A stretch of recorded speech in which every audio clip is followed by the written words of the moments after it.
बात लगभग 1 साल पुरानी है। मिश्रा जी के लड़के के शादी के सिलसिले में मैं देहरादून गए थे। मिश्रा जी और मेरा कॉलेज के दिनों का याराना था। कॉलेज के दिनों से हम सभी दोस्त राजीव को मिश्रा जी ही कहकर बुलाते थे। हालांकि समय के साथ सभी दोस्त तो जिंदगी की भाग दौड़ में पता नहीं कहाँ छुट गए, लेकिन मिश्रा जी और मेरा याराना अभी तक जिंदा था।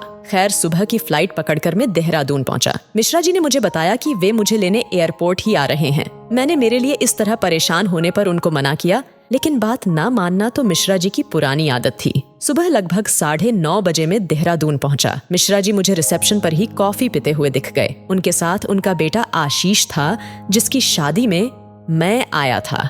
मेरे नजदीक जाते ही उसने मेरे पैर छूकर मेरा सम्मान किया और मुझे कॉफी की पेशकश की। हालांकि ज्यादा जरूरत न होते हुए एयरपोर्ट पर 280 रुपए कॉफी के लिए बर्बाद करना मूर्खता थी, सो मैंने कॉफी के लिए आशीष को मना कर दिया। आशीष के दोबारा कहने पर मैंने उसका मन रखते हुए कह दिया कि जब मुझे वापस छोड़ने के लिए आओगे तब पिएंगे।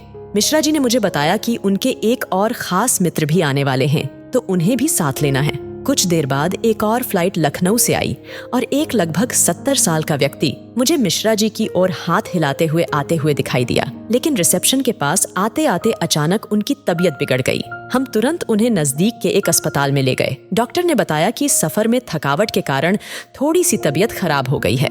परेशानी की बात नहीं, बस थोड़े आराम की जरूरत है। यह सुनकर हम सबके जान में जान आई। आशीष और मैं अस्पताल का बिल भरने के लिए रिसेप्शन पर गए। वहाँ एक महिला पहले से खड़ी थी। कंपाउंडर उस महिला से बार बार कह रहा था कि डॉक्टर साहब आपसे फीस के पैसे नहीं ले रहे हैं, लेकिन आपको दवाइयों के 220 रुपए तो देना ही होंगे। महिला पैसे ना होने का कहकर कंपाउंडर से दवाइयों के लिए विनती कह रही थी। तभी मैंने आशीष से कहा, अब मुझे कॉफी पीने का मन हो रहा है। आशीष मेरी बात को समझ गया और उसने दवाइयों के लिए 220 रुपए उस महिला को दे दिए। महिला ने आशीष के सर पर प्यार से हाथ फेरा और बिना कुछ बोले ढेर सारी दुआएं और आशीर्वाद देकर चली गई। आशीष और मैंने उस दिन जिंदगी का एक नया पाठ सीख लिया था।